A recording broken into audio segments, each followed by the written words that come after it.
আসসালামু আলাইকুম। আশা করি সবাই ভালো আছেন। আলহামদুলিল্লাহ আমরা আপনাদের দোয়া ভালো আছি। এখন আমি আপনাদের মাঝে নতুন একটি ভিডিও নিয়ে হাজির হলাম। ভিডিওটি হলো কি, এই যে আমরা মা মেয়ে ছেলে আমরা সবাই আল্লাহ নাহমারি ঢাকা থেকে সহি সালামত নোয়াখালী এসে পৌঁছে গেলাম নিজের জেলায়।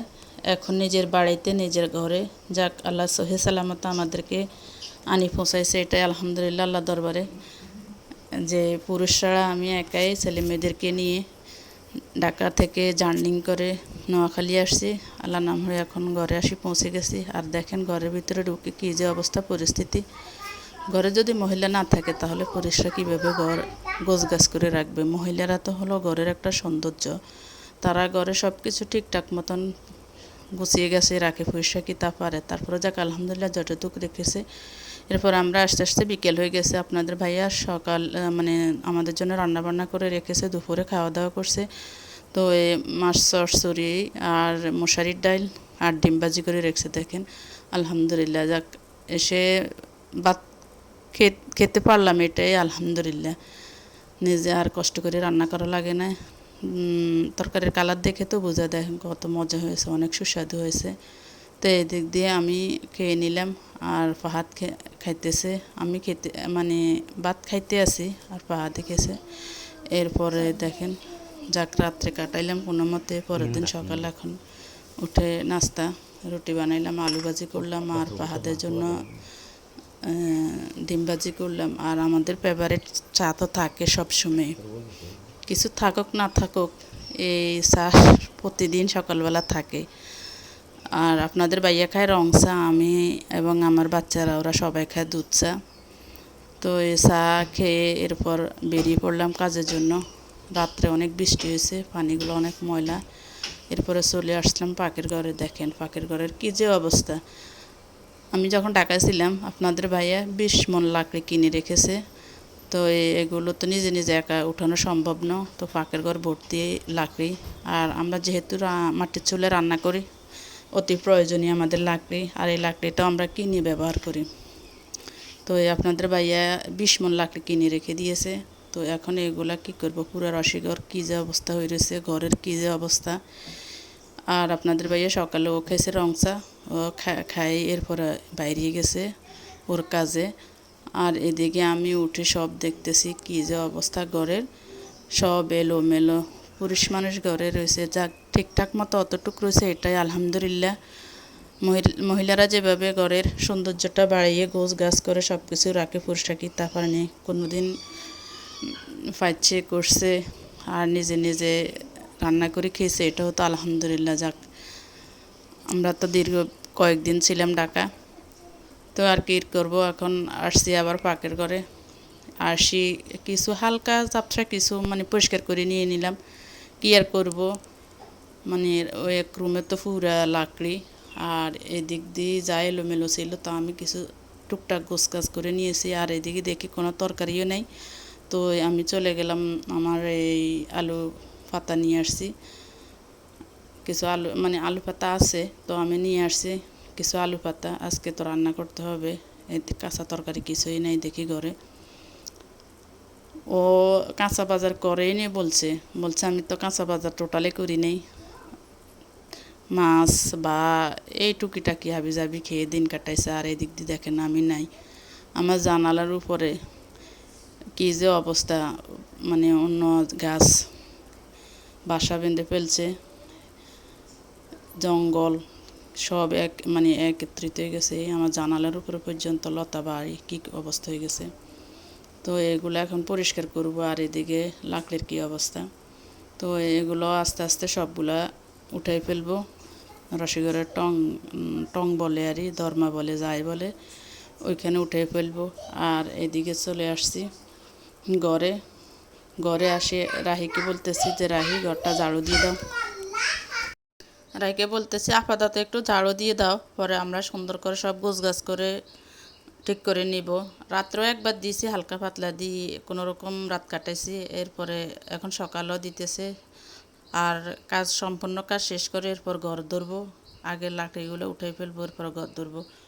তো এদিক দিয়ে টুকিটাকি রাহিয়ে খাটটাট সব একটু পরিষ্কার করে নিয়ে হালকা পাতলা একটু ঝাড়ু দিয়ে দিল।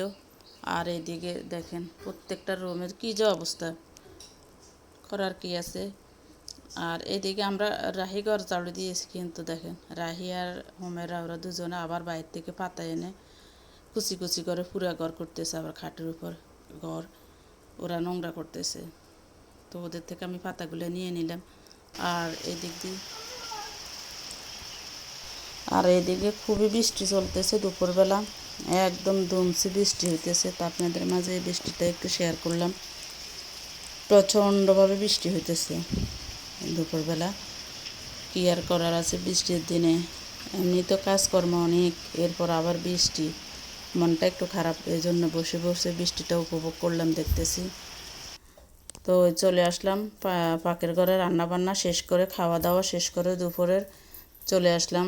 আসি এখন আমরা দুইজনে মিলে কিছু লাকি উঠাইলাম, এরপরে দেখতেছি পারতেছি না, তো নিয়ে আসছি রাইকে আর নিয়ে আসছি পাহাতকে আনি।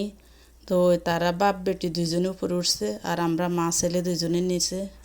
আর পাহাদ ওই রুম থেকে এই রুমে দেয়, আমি এই রুম থেকে উঠাই তাদেরকে দিই, তারা দুজনে উপর থেকে নেয়। এভাবে করে লাকড়িগুলো উপরে সংরক্ষণ করে নিতেছি। তো এভাবে করতেছি আমরা। দেখেন এই যে লাকড়িগুলো সবগুলো উঠানো শেষ হয়ে গেছে, আর যেগুলো শুকনো শুকনো আছে ওগুলো নিচে রেখে দিলাম নিচে রান্না করার জন্য। নিয়ে কিছু একটু পরিষ্কার করে নিলাম, যাক একটা বোঝা মাথা থেকে হালকা হলো। আর এদিক দিয়ে ঘরের এখন এক রুম করে সব রুম পরিষ্কার করে নিয়ে নিতেছি। দেখেন কি অবস্থা ঘরের, মানে ময়লা যে কি যে অবস্থা হয়ে রয়েছে ঘরের। আর এদিক দিয়ে আমাদের জামা কাপড়গুলো বের করলাম, যেগুলা ধোয়া লাগবে এগুলো নিয়ে নিলাম, আর যেগুলা রোদে দেওয়া লাগবে ওইগুলো রোদে দিয়ে দিলাম। দিয়ে তো এগুলো এখন শুকাই নিতে, এটা হচ্ছে এর পরের দিনের ঘটনা। তারপরে আর ঘর কীভাবে ঝাড়ু দিয়ে ঘরে সব ময়লা এখন বাইর করতেছি। পুরুষরা কোনো মতে, যদিও ঘর ঝাড়ু দিছে জানি না, আমি জিজ্ঞেস করি নি ঘর ঝাড়ু দিছে কিনা, যদিও দিয়েছে হয়তো বা সামথিং কিছু দিছে। আর তাছাড়া আপনাদের ভাইয়া ঘর ঝাড়ু দেওয়া মোছা ওইগুলো তার অভ্যাস নেই। সে যদি 1 মাসও থাকে তারপরে ঝাড়ু দেয় না মোছাও না, ওইগুলো তার অভ্যাস নাই একদম। মাঝে মাঝে আমি বকা দিই যে এত বড় ঘর ঝাড়ু দেওয়া মোছা সবগুলো আমি এক হাতে করি, তুমি একটু করতে পারো না। বলে করতে পারলে করো, না করতে পারলে আমাকে কিছু বলিও না।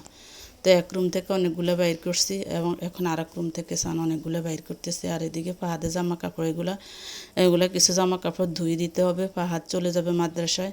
এই যে এখানে কতগুলো বাইর হয়েছে, এগুলো ধোয়া লাগবে। আর পাহাদ যাবে মাদ্রাসায়। তো এই পাহাদ আমি ঢাকা থাকাকালীনে হুজুরে কয়েকবার ফোন দিছে, পাহাদের মাদ্রাসা খোলা, পড়া পিছিয়ে যাইতেছে। আর যেহেতু ওর হাফিজি শেষ হয়েছে, এখন শুনানি চলতেছে, শুনানিও 2 বার শেষ হয়েছে আলহামদুলিল্লাহ। এখন আরও শুনানি 1 বছর যাবত শুনানি হবে, কয়বারও পারে। তো বলতেছে যে এখন ওদেরকে শয়তানে আক্রমণ করে বেশি, আপনি ওকে এইভাবে বাসায় রাখি, ওর পড়া থেকে মন মানসিকতা উঠে যাবে এবং ও দুষ্টামির দিকে ওর মন যাবে, আপনারা যত তাড়াতাড়ি সম্ভব ওরে নিয়ে আসেন। তো এই জন্য তাড়াতাড়ি করে চলে আসছি, আমাদের অনেক পরীক্ষা নিরীক্ষা ছিল, ওইগুলো করা হয়নি, চলে আসছি। আর এদিকে পাহাদ বলতেছে পাহাদকে স্যামের জর্দা করে দিতে। তো আমি নিয়ে নিলাম কুলসুম শ্যামাই 1 প্যাকেট নিয়ে এখন এগুলা ফাহাদকে জর্দা করে দিয়ে দিচ্ছি। তো দেখেন এর উপরে শ্যামের প্যাকেটটা একটু ছোট ছোট করে ভেঙে, এরপরে কিছু ঘি দিয়ে এরপরে উপরে ঘির মধ্যে নেড়ে চেড়ে এর মধ্যে দিয়ে দিছি কিছু বাদাম, এখানে আছে কিশমিশ, তেজপাতা, দারচিনি, 3-4টা এলাচ মুখ ফাটিয়ে নিলাম। এখন এগুলা সবগুলো আবার দিয়ে দিলাম, দিয়ে আর একটু নেড়ে চেড়ে নিচ্ছি মচমচা হওয়া পর্যন্ত।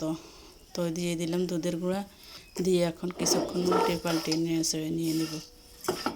আমার পাহাদের খুবই পছন্দ এই শ্যামের জর্দা করাটা। ওর ছোটো খালার বাসায় বলছে যে আমার জন্য শ্যামের জর্দা করুন, তো ছোটো খালা শ্যামের জর্দা করে খাওয়াইছে। এখন আবার বাড়িতে আসলো, মাঝে মাঝে আসলে আমার বলে যে আমি যদি শ্যামাই লিকুইড করে রান্না করি, বলে যে আমাকে শ্যামের জর্দা করে খাওয়ান। তো এই যে দেখেন এই কলসুম শ্যামাই আমি পুরো 1 প্যাকেটে নিয়ে নিয়েছি, সবাই খাবে। তো আমার এই যে শ্যামের জর্দা করা হয়ে গেছে, এখন ফাহাদকে দিয়ে দিব। এটা বিকেলের।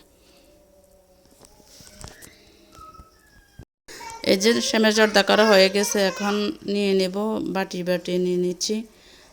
দেখেন বাটি নিয়ে নিচ্ছি। আর যদি ওদেরকে টেবিলে খানা দিই, কিন্তু এরপরে এদের একটা বদ অভ্যাস, মোবাইল টিপে খাটের উপরে আর খানা খাবে খাটের উপরে। ভাতও দিলে ভাতও খাটের উপরে লাফ মারি উঠে খাটের উপরে বসে বসে খাইব। কী আর করব, বাচ্চাদের সাথে তো আর পারি না। তো দিছি টেবিলের উপরে, নিয়ে আসছে খাটের উপরে, এখন এখানে বসে বসে খাইতেছে। এই যে অনেক সুস্বাদু হয়েছে, পাহাদের অনেক পছন্দের। তো এগুলো পাহাদার রূপাইদাকে দিছি, দুজনে এখন খেয়ে নেবে। এরপরে পরের দিন ফ্রিজেও মাছ নাই, তো আপনাদের ভাইয়াকে বলছি যে মাছ তরকারি আনার জন্য। তো আপনাদের ভাইয়া এটা হচ্ছে নদীর ভাঁড়া মাছ, বড় ভাঁড়া মাছ, প্রায় 3.5 কেজি ওজন হবে। আর নিয়ে আসছে একটা মিষ্টি কুমড়া, বেগুন, করলা। তো এগুলো নিয়ে আসছে, এখন এগুলো আমি সব কেটে কুটে পরিষ্কার করে আপনাদের মাঝে শেয়ার করতেছি। এখন এই মাছটা কেটে নেব। এই যে দেখেন মাছটা আমি কেটে নিচ্ছি, 3.5 কেজি ওজন। তো আমার কাটতে অনেক কষ্ট হয়েছে, তারপরে নিয়ে নিচ্ছি কেটে।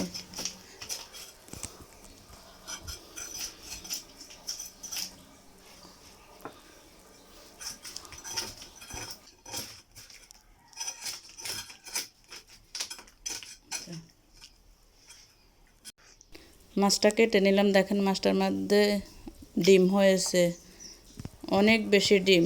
আমি এই মাছে এত ডিম আর দেখি নাই। এই যে দেখেন কাটতেছি, ডিমগুলো এখন সুন্দরভাবে বের করে নিয়ে নিচ্ছি।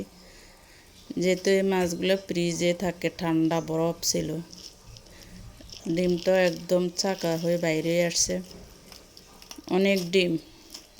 এই ডিমটা একদিন রেসিপি করে আপনাদের মাঝে শেয়ার করব।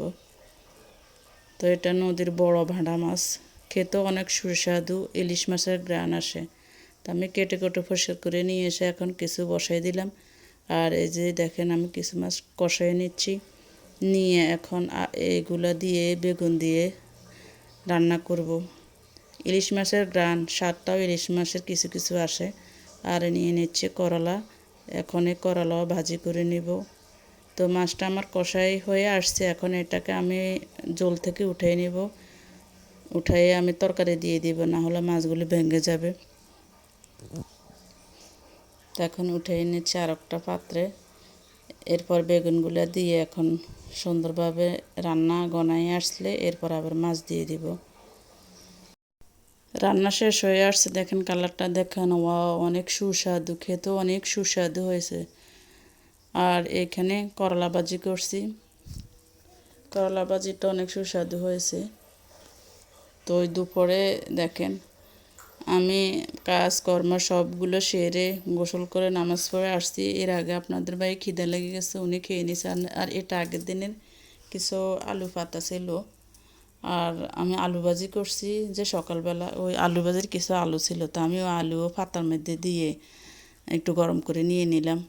তো আপনাদের ভাইয়া খেয়ে চলে গেছে, এখন আমি খেতে আসছি। দেখেন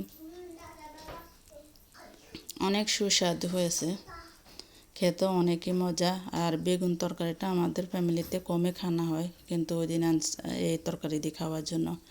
আমার ভিডিওর কোনো অংশ যদি আপনাদের থেকে একটুও ভালো লাগে, অবশ্যই লাইক কমেন্ট শেয়ার সাবস্ক্রাইব করে পাশে থাকবেন। পাশে থাকা বেল আইকনটি বাজিয়ে দিবেন প্লিজ। যারা নতুন এখন আমার চ্যানেলটি সাবস্ক্রাইব করেন নাই, তারা আমার চ্যানেলটি সাবস্ক্রাইব করে দিবেন। তাহলে আজকের মতো এখানে, আল্লাহ হাফেজ, আসসালামু আলাইকুম।